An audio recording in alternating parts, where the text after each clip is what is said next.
Welcome back, Landman fans. Today we're diving deep into one of the most intense episodes of the series so far, Season 2, Episode 9, titled Plans, Tears, and Sirens. Spoiler alert, everything is about to change for Tommy, Angela, Ainsley, Cooper, and the rest of the M-Tex crew. Buckle up, because this episode is a roller coaster of power plays, family drama, and high-stakes oil-field tension. The episode opens with the calm before the storm, or maybe the storm itself. Tommy Norris, played masterfully by Billy Bob Thornton, is in an uneasy place. Season 2 has been quietly building tension, and by this point, the cracks in M-Tex are impossible to ignore.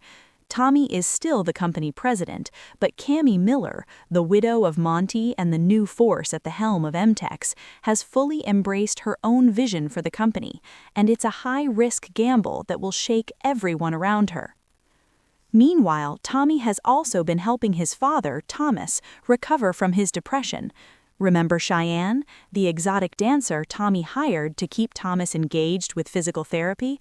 Well, it's working. Thomas is slowly finding his footing again, showing small signs of hope that feel genuinely human amidst the chaos of oil, money, and power.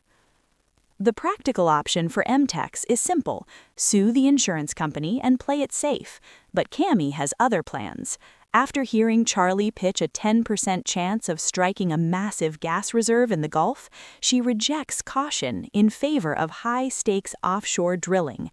Tommy, ever the skeptic, doesn't hide his doubts, and that's where our central conflict begins for this episode. While Tommy is wrestling with corporate chaos, Angela Norris is navigating a different battlefield. Her daughter Ainsley heading off to cheer camp at Texas Christian University. This is the first real glimpse we get of Ainsley on her own, and it's a shock to her mother's system. Angela immediately goes into overprotective mode, insisting that Ainsley stay in a hotel rather than the dorms, while Tommy stays neutral. Ainsley meets her roommate, Paige, a non-binary vegan sports medicine student with strict dorm rules. No music, no meat, perfume banned, daily meditation, and a pet ferret. Ainsley is immediately flustered and confused, which escalates into one of the more cringeworthy, polarizing scenes in the series. Paige is uncompromising, and Ainsley isn't prepared for such radical differences. Instead of attempting compromise, she calls Angela. Angela swoops in like a force of nature, threatening the admissions office until they grant a medical exemption. In no time, Ainsley and her entire cheer squad are relocated to a luxury hotel, complete with all the amenities one could imagine. The scene is equal parts hilarious and absurd, but it shows just how protective, controlling, and overindulgent Angela is when it comes to her daughter. It also frames a recurring theme in Landman, the clash between old-school privilege and real-world challenges. Meanwhile, across the Gulf in Louisiana, M-Tex is throwing a lavish launch day party to celebrate their offshore drilling project, and it's all happening under Cami's watchful eye. Demi Moore's performance is hypnotic. Her calm, almost serpentine confidence perfectly conveys a woman intoxicated by the rush of high-stakes risk. Tommy, Nate, Dale, and Rebecca accompany Cami to the celebration. The party is over the top: mint juleps, fried alligator po' boys, elegant tablecloths, but the tension is under the surface.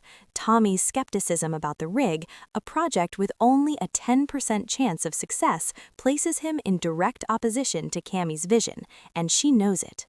And then it happens, the moment we've all been dreading. Cami fires Tommy. She tells him plainly, "The president of my company can't be averse to the very thing that built it." Tommy doesn't argue. He doesn't plead. He just stands there, taking in the enormity of the moment as the rig drifts into deeper water. Thornton's stoic delivery makes this heartbreakingly real. He walks away, the water behind him indifferent, embodying decades of personal and professional betrayal. This is the emotional apex of the episode, and it lands with devastating clarity. If the corporate betrayal is the emotional heart, then the Patch Cafe fight is the pulse-pounding action climax. Cooper promises Ariana he'll stop by during her shift. Earlier, he's been navigating a tense oil field situation with Boss, Ben, and Russ, arguing over drilling methods and asserting control over a well that sits on a 6,000-foot fault line. The stakes are high, and the tension is simmering. Enter Johnny, the same man Ariana previously humiliated at the bar. This time, his aggression escalates into outright violence, fueled by racism. He corners Ariana, attempting to assault her. Cooper arrives just in time, and what follows is brutal, unsentimental, and frighteningly real. Punch after punch lands, Cooper's rage barely held in check, until Ariana yells at him to stop. "Don't go to jail for this piece of shit," she cries, and Cooper finally relents.